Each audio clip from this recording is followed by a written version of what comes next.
आज हम उस लीजेंड की कहानी में उतरेंगे जिसने अपनी जिंदगी की सबसे बड़ी त्रासदी को अपनी सबसे बड़ी जीत में बदल दिया।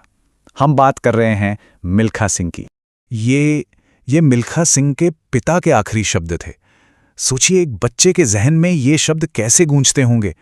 यही वो शब्द थे जो उन्हें जिंदगी भर दौड़ाते रहे।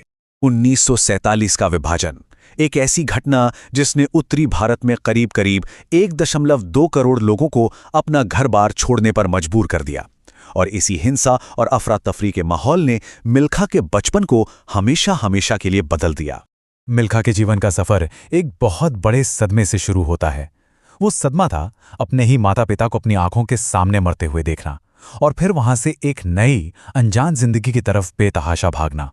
तो बस वो भागते रहे, एक अनाथ बच्चे के तौर पर, और आखिरकार दिल्ली जाने वाली खून से लथपथ ट्रेन के लेडीज डिब्बे में छिपकर उन्होंने अपनी जान बचाई। वो एक ऐसे शहर में पहुंचे जो पहले से ही उन लोगों से भरा हुआ था जो अपना सब कुछ खो चुके थे। एक रिफ्यूजी कैंप की उस नाउम्मीदी भरी जिंदगी के बीच इंडियन आर्मी में उन्हें एक नया रास्ता मिला। यहां दौड़ना, आप जानते हैं, खेल से पहले जिंदा रहने का एक तरीका बन गया। ये बात उनके एथलेटिक करियर की बहुत सीधी साधी और कह सकते हैं कि एक मजबूरी में की गई शुरुआत को दिखाती है। उस वक्त 6 मील की रेस जीतने का इनाम जानते हैं क्या था? कोई मेडल नहीं, बस 1 ग्लास एक्स्ट्रा दूध। और यही उनकी मुलाकात हुई उनके गुरु हवलदार गुरदेव सिंह से। गुरदेव सिंह का तरीका बड़ा अनोखा था, काफी सख्त। वो गालियां देकर और अपने डंडे से उकसाकर नए रंगरूटों को ट्रेनिंग देते थे। और उनकी इसी सख्ती ने, इसी आग ने मिल्खा के टैलेंट को फौलाद बना दिया। मिल्खा ट्रेनिंग को लेकर इतने जुनूनी थे कि वो लगभग अमानवीय लगता है। मतलब पूरे दिन की मिलिट्री ड्यूटी करने के बाद वो रात में छिप के ट्रेनिंग करते थे। एक तेज चक्कर, फिर आराम, और फिर इसे 5-6 बार दोहराना। स्टेमिना के लिए पहाड़ों पर दौड़ना, रेत पर दौड़ना, और ताकत के लिए वजन उठाना। और ये सब उन्होंने अपने करियर के पहले 3 साल नंगे पैर किया। ये सिर्फ टैलेंट नहीं था, ये था जुनून, कड़ी और अथक मेहनत। तो अब कहानी उनकी जिंदगी के सबसे बड़े इम्तिहान की तरफ बढ़ती है। उन्हें उसी देश में वापस जाना था जहां उनका परिवार मारा गया था, अपने सबसे बड़े कॉम्पिटिटर का और अपने अतीत के सायों का सामना करने। साल था 1960, जब मिल्खा को पाकिस्तान में रेस के लिए इनवाइट किया गया। जाहिर है उन्होंने पहले तो मना ही कर दिया। आखिर वो उन दर्दनाक यादों का सामना कैसे करते? क्या वो उस जगह पर वापस जा सकते थे जहां उन्होंने अपना सब कुछ खो दिया था? मिल्खा को इस रेस के लिए राजी करने के लिए खुद भारत के प्रधानमंत्री जवाहरलाल नेहरू को उनसे बात करनी पड़ी, तब जाके वो माने। ये सिर्फ एक दौड़ नहीं रह गई थी, ये अब देश का सवाल था, एक राष्ट्रीय कर्तव्य था। और बस माहौल तैयार हो गया एक जबरदस्त मुकाबले के लिए। एक तरफ मिल्खा सिंह, दूसरी तरफ पाकिस्तान के हीरो अब्दुल खालिक। प्रेस ने इसे इंडिया वर्सेस पाकिस्तान का नाम दे दिया। दोनों देशों की उम्मीदें इन 2 धावकों पर टिकी थीं। सवाल अब यही था जो हर किसी के मन में था। क्या एक लड़का जो डर के साए में पाकिस्तान से भागा था, आज एक चैंपियन बनकर उसी धरती पर लौट सकता है? पूरा देश देख रहा था।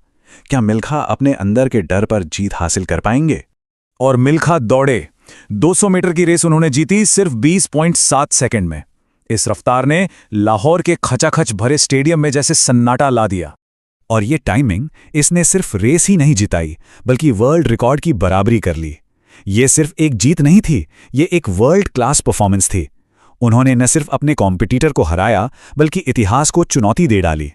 उस खामोश और हैरान स्टेडियम में पाकिस्तान के राष्ट्रपति जनरल अयूब खान ने मिल्खा को वो खिताब दिया जिसने उन्हें हमेशा के लिए अमर कर दिया। उन्होंने कहा, मिल्खा, तुम दौड़े नहीं, तुम उड़े। और यहीं से वो कहलाए द फ्लाइंग सिख। पाकिस्तान में अपने करियर के उस शिखर को छूने के बाद उनकी जिंदगी में सबसे बड़ा हार्ट ब्रेक आया। लेकिन हां, यहीं से उनकी सबसे जरूरी पार्टनरशिप की भी शुरुआत हुई। उसी साल रोम ओलंपिक्स में मिल्खा सिंह 400 मीटर की रेस में 1 सेकंड के बहुत छोटे से हिस्से से ओलंपिक मेडल से चूक गए। वो चौथे नंबर पर आए। और ये हार उन्हें जिंदगी भर सालती रही। ट्रैक पर तो उन्हें निराशा मिली, लेकिन उनकी निजी जिंदगी में एक नया मोड़ आने वाला था। और यहीं उनकी मुलाकात हुई निर्मल सैनी से, जो खुद भी एक बेहतरीन खिलाड़ी थीं, Indian women's national volleyball team की कप्तान। और 1963 में दोनों ने शादी कर ली। ये वाकई एक एथलेटिक पावर कपल था। अब हम मिल्खा सिंह के जीवन के आखिरी हिस्से की बात करेंगे, उनके उस असर की जो आज भी जिंदा है, और उस एक सपने की जिसे वो कभी पूरा होते नहीं देख पाए। उनके जिंदगी का सफर एक त्रासदी से शुरू होकर जीत, दिल टूटने और फिर प्यार से गुजरते हुए एक पूरी दास्तान बन गया। जून 2021 में निर्मल कौर सैनी का कोविड-19 की वजह से निधन हो गया और 58 साल तक उनके हमसफर रहे मिल्खा सिंह भी ठीक 5 दिन बाद उसी वायरस की वजह से दुनिया को अलविदा कह गए। उनका ये अटूट बंधन मौत में भी कायम रहा। और उनकी कहानी इस आखिरी इच्छा के साथ खत्म होती है।